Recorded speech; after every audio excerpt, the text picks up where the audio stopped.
I'm Juniel from 4D Systems. Welcome to another Gen4 project video.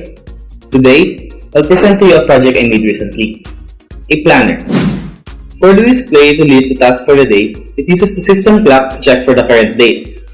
The plans are read and stored in the SD card using the string class and file class functions. Now, let's see how I actually made the project.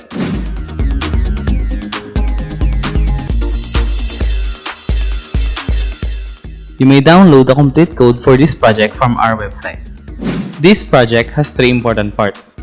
First is the date and time setting. This is obviously an essential part of the project. In my project, I made it so that the user can manually adjust the date and time.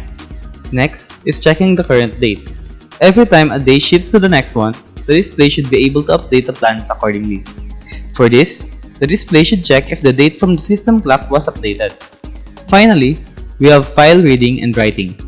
The user should of course be able to add his plans for a specific day in the future or even the present day, and read the file that corresponds to the present day and show its contents.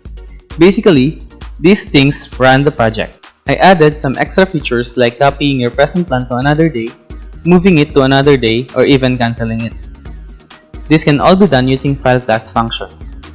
You can even improve this project by using an RTC or connecting it to the internet using a Wi-Fi module for automatic setting of time and date. You can even make it function as a checklist if you want. Now, let's see the project at work. First, let's set the date and time. I programmed this project such that you just have to long press the screen for a certain duration to display the date and time screen. After setting the time, all you have to do is wait for it to go back to home screen. Once it does, the date and time are saved. We can now create a plan for tomorrow.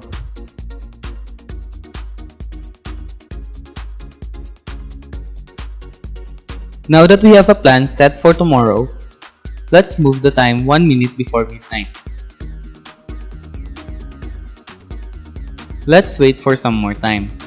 After a few seconds, the display should update the screen.